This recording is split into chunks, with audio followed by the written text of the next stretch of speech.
College की छुट्टी होती है और एक लड़की कॉलेज की छुट्टी होने के बाद कॉलेज के बाहर खड़ी हुई एक ऑटो का इंतज़ार कर रही होती है।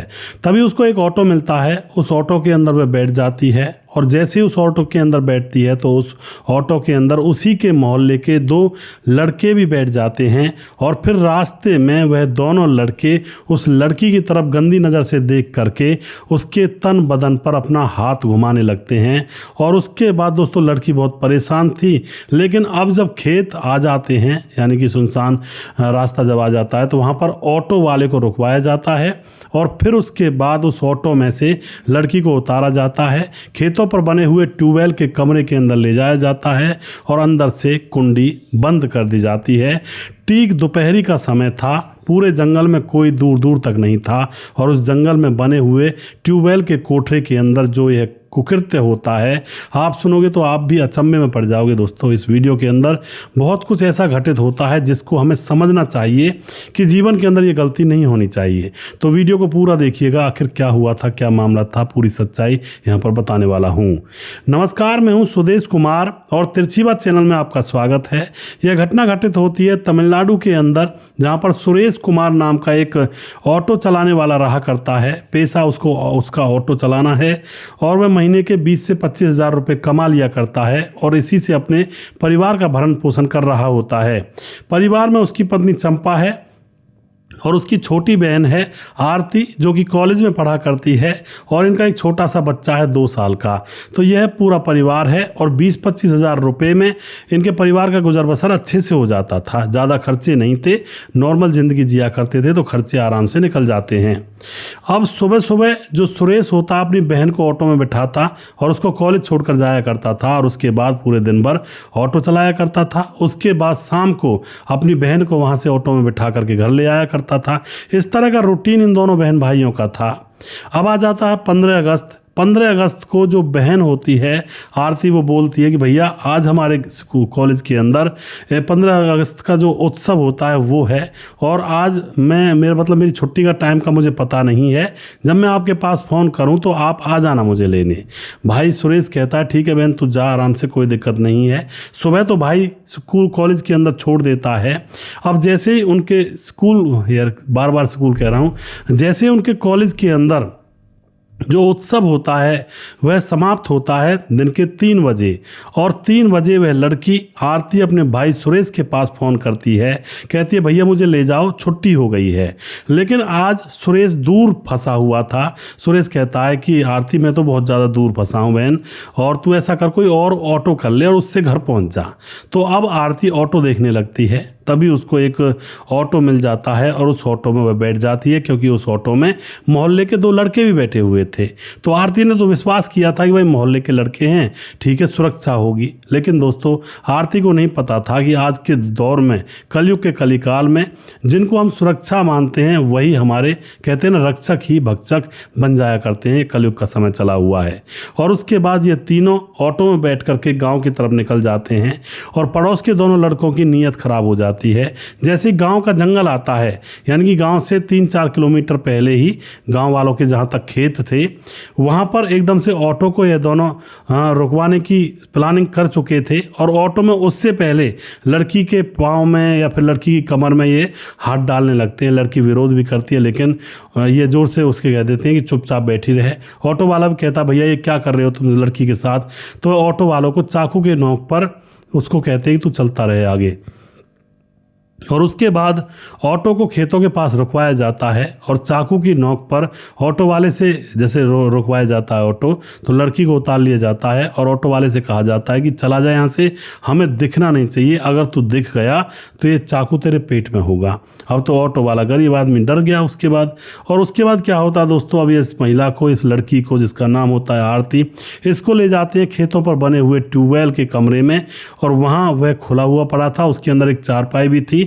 वहाँ ले जा करके अंदर से कुंडी बंद कर दी जाती है और फिर अंदर इस लड़की के साथ कुकृत्य करने लगते हैं। दोस्तों कमरे के अंदर ठीक दोपहरी पड़ रही थी और गरम गरम हवाएं चल रही थी, लेकिन कमरे के अंदर ये लोग इस तरह का काम कर रहे थे।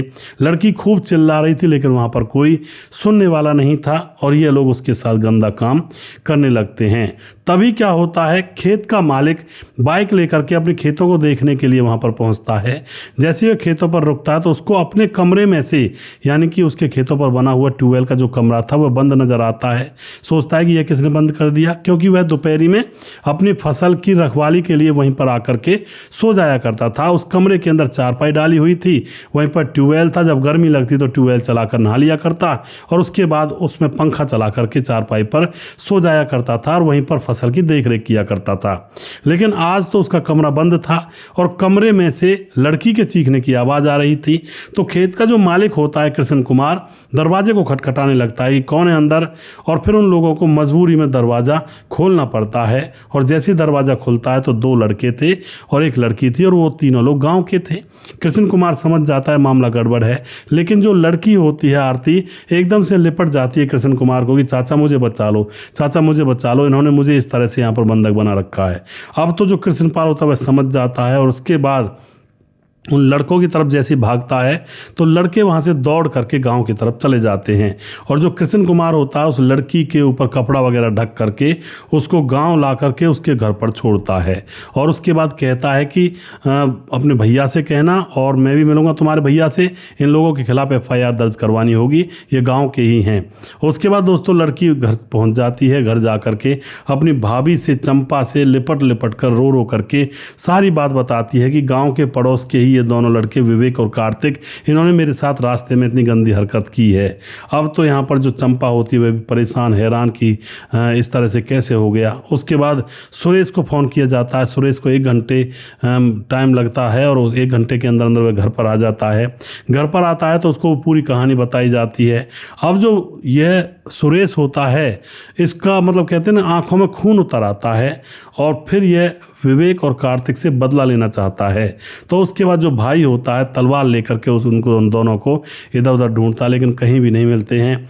फिर खूब ढूंढने के बाद वे दोनों नदी के किनारे पर शराब पी रहे थे शाम के समय, जब थोड़ा सा अंधेरा हो जाता है और यह वहीं पर पहुंच जाता है। इसको किसी ने बता दिया था, तलवार इसने छुपाई हुई थी वरना कोई नहीं बताता। तलवार को छुपा कर पूछ रहा था ये सब लोगों को कि विवेक और कार्तिक कहाँ हैं, देखा है क्या उनको तुमने। तो अब नदी के किनारे जा कर के दोनों को शराब पीते हुए को देख करके इन दोनों के हाथों को काट देता है वह भाई, और ये ज़ोर ज़ोर से चिल्लाने लगते हैं। और वह फिर हाथों को काटने के बाद वह अपने घर आ जाता है और दोनों हाथ काट दिए थे दोनों के। उसके बाद दोनों जो लड़के होते हैं वहाँ पर जैसे रो रहे थे तो गांव के लोग जो दूर रह रहे थे, गुजर रहे थे, इन दोनों को उठा कर ले जाते हैं, इसके पिता को फ़ोन करते हैं। और उसके बाद क्या होता है, दोनों के माँ बाप थाने पहुंच जाते हैं और वहाँ पर जाकर FIR दर्ज करवाते हैं कि हमारे बेटे के हाथ काट दिए हैं गांव के लड़के ने, क्योंकि जो मामला खुलता है तो सारी चीज़ें बताई जाती हैं। अब वहीं पर थाने के अंदर सोलंकी नाम का एक पुलिस ऑफिसर था और उसके बारे में सुना था वह बहुत भ्रष्ट है। अब उसके सामने FIR दर्ज की जाती है और उसके बाद ये कहा जाता है कि आप जा कर के सीधा उस सुरेश को पकड़ लीजिए। तो ये जो भ्रष्ट ऑफिसर था जिसका नाम था सोलंकी, सीधा अकेला जाता है सुरेश के घर पर।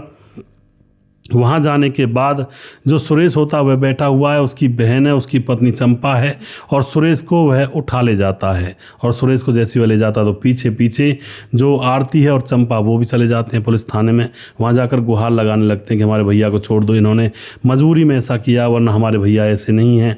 अब यहाँ पर दोस्तों क्या होता है, ननद भाभी को देख करके जो सोलंकी होता है उसके मन में कुछ दूसरी प्लानिंग चलने लगती है। और उसके बाद सुरेश को जैसे उठा ले गया था, उसकी पिटाई विटाई वहाँ पर हो रही थी, तो उसकी बहन और पत्नी तड़प रहे थे, भाई अपने घर वाले इंसान को कोई पिटता कैसे देख सकता है।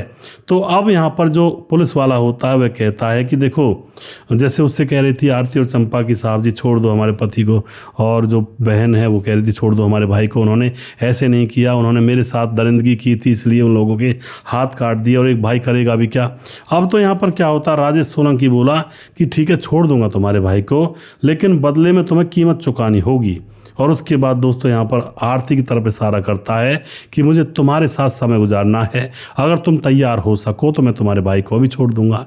अब तो यहाँ पर आरती अपनी भाभी चंपा की तरफ देखती है और चंपा अपनी ननद की तरफ देखती है आरती की तरफ, और उसके बाद वह कहता है कि तुम घर चली जाओ और उसके बाद करेंगे जो भी कुछ होगा। वह दोनों घर आ जाती हैं। घर आकर के वह अब सोच विचार में पड़ जाती हैं कि भाई को छुड़ाना है। और उसके बाद दरोगा पीछे पीछे घर पहुंच जाता है और वहां जाने के बाद वह कहता है कि हाँ क्या प्लानिंग बनी। तो अब आरती तैयार हो जाती है अपने भाई को छुड़ाने के लिए और फिर दरोगा आरती के कमरे में उसके कमरे के अंदर घुस जाता है और उसके साथ संबंध बना लेता है और साथ में वीडियो भी बना लेता है। और उसके बाद दोस्तों सुरेश को सही सलामत वह जा कर के वापस भेज देता है। पर यहाँ पर आरती और चंपा ने सुरेश को कुछ भी नहीं बताया था कि उसको बहुत बुरा लगेगा।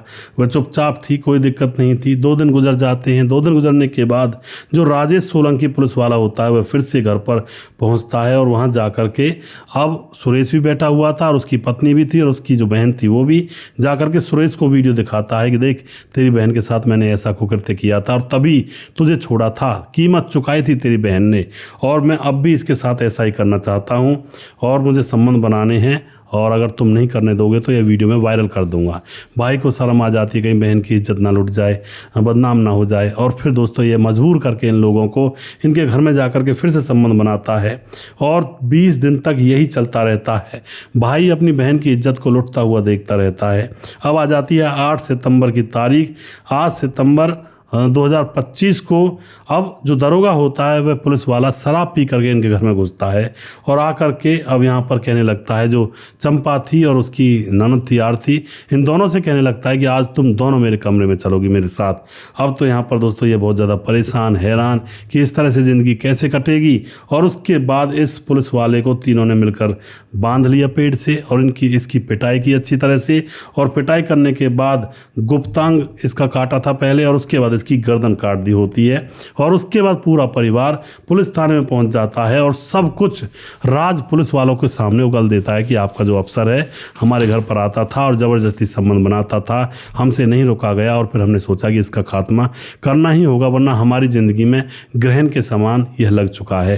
इनको गिरफ्तार किया जाता है, पुलिस वाले की लाश को उठाया जाता है, पोस्टमार्टम के लिए भेजा जाता है और उसके बाद दोस्तों यहाँ पर यह कहानी सब लोगों के सामने आती है। तो इस तरह से दोस्तों कई बार बिना मतलब के लोग फंस जाते हैं, कोई बात भी नहीं होती है और लोगों को सजाएं भुगतनी पड़ जाती हैं। आप क्या कहना चाहते हो इस घटना के बारे में अपनी राय कमेंट बॉक्स में लिख सकते हैं, लोगों के साथ शेयर कर सकते हैं। और वीडियो के लास्ट में कुछ भाइयों के नाम जरूर लेना चाहूँगा जो हमारे वीडियोज़ को देखते हैं और हमें खूब सपोर्ट करते हैं, लगातार हमारे साथ बने रहते हैं। हमारे साथ में वनराज नामदेव कोहली लगातार कमेंट करते हैं, बहुत बहुत धन्यवाद करते हैं जी। और नीतीश पासवान बोध को गिरिडीह झारखंड से, दयाशंकर सिंह राजपूत ठाकुर यूपी 43 गोंडा से हैं, इनकी पत्नी सुमन जी हैं। और रामलाल कुशवाहा जिला विदिशा पुरानिया बिहार से, रवि प्रकाश कमेंट करते हैं शौकत अली दिल्ली से। और उसके बाद हमारे साथ है परवीन चौधरी राजस्थान से, सैफुल मलिक कमेंट करते हैं, राम थापा नेपाल से, राम बहादुर सिंह रायगढ़ छत्तीसगढ़ से, बुलाईदास झारखंड से, खेमराज गुज्जर चट्टी जीबी नगर यूपी 16 से, श्यामलाल चौधरी नौका बीकानेर राजस्थान से कमेंट करते हैं, पप्पा राम लगातार कमेंट करते हैं। और उसके बाद हमारे साथ हैं किशन गौर कमेंट करते हैं, नमस्कार सुदेश जी कैसे हो आप, अपना ध्यान रखा कीजिए, आपकी हर कहानी बहुत कुछ सीखने को देती है। तो बहुत बहुत धन्यवाद करते हैं जी किशन जी, और आप इसी तरह से अपना आशीर्वाद बनाए रखें। और उसके बाद हमारे साथ हैं हवस वासना का अंत बुरा होता है जी, बिल्कुल जी, देवेंद्र कुमार हमारे भाई लगातार कमेंट करते हैं। उसके बाद हमारे साथ हैं मुनमुन श्रीवास्तव जी लगातार कमेंट करते हैं, वासना के चक्कर में बड़े बड़े राजा महाराजाओं की बर्बादी हो गई है जी, बिल्कुल जी सही कह रहे हैं आप। और जो कि गोपालगंज बिहार के रहने वाले हैं, बहुत बहुत धन्यवाद करते हैं भाई का। और उसके बाद रतनलाल शर्मा कमेंट करते हैं, नमस्कार जी, बहुत बहुत धन्यवाद करते हैं जी। और लोकेश नागर कमेंट करते हैं, लोकेश कुमार नागर रेलवे जिला बारा राजस्थान से। छोटू चौहान कमेंट करते हैं हिमाचल प्रदेश से, डिस्ट्रिक्ट शिमला। और भाई साहब हमारा नाम भी ले लीजिए जी, बिल्कुल जी छोटू भाई आपका नाम मैंने लिया है। सद्दाम अंसारी कमेंट करते हैं भिवांडी से, भरत तिवारी हैं मुकेश कुमार यूपी 83 से। उसके बाद सुदीप कुमार कमेंट करते हैं, सुदीप यादव कानपुर से हैं, वेरी नाइस। धीरज बनवाल कमेंट करते हैं, लगातार बने रहते हैं, भाई का बहुत धन्यवाद करता हूं। चंद्र प्रकाश कमेंट करते हैं, नमस्कार भाई साहब आपकी कहानी बहुत अच्छी होती है।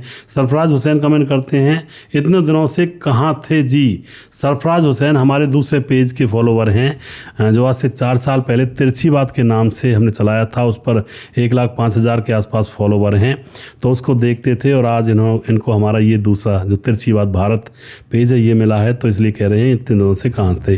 तो सरफराज भाई मैं तो यहीं पर था, लेकिन वो पेज में दिक्कत आ गई थी इसलिए वो पेज छोड़ा था। तो वहाँ पर जो दर्शक थे वो वहीं पर रह गए थे, कुछ एक तो आ भी गए थे। अब उसके बाद कपिल देव प्रजापति कमेंट करते हैं, प्रवीण बघेल से पूरी से गणेश सोनी कमेंट करते हैं, और रेशमा कार्टून कमेंट करती हैं, और सूरज डी फिजी से कमेंट करते हैं। उसके बाद हमारे साथ हैं जी मोनू जैन कमेंट करते हैं, सुजीत कुमार लगातार कमेंट करते हैं, सूरज डी फिजी से कमेंट करते हैं, राम मोहम्मद यासीन लाहौर पाकिस्तान से, राधे श्याम शर्मा से जयपुर राजस्थान से, राजकिशोर चौरसिया महाबलेश्वर महाराज से, छगनदास खाडाबांध राजस्थान से, और दुर्योधन भाई कमेंट करते हैं, सुशील चौधरी में भी लगातार कमेंट करते हैं। दोस्तों अभी भी जिस भाई का नाम रह गया उस भाई का नाम अगले वीडियो में ज़रूर लूँगा। अगला वीडियो बहुत जल्दी फिर से लेकर आऊँगा, तब तक आप खुश रहें, सावधान रहें। जय हिंद, जय भारत।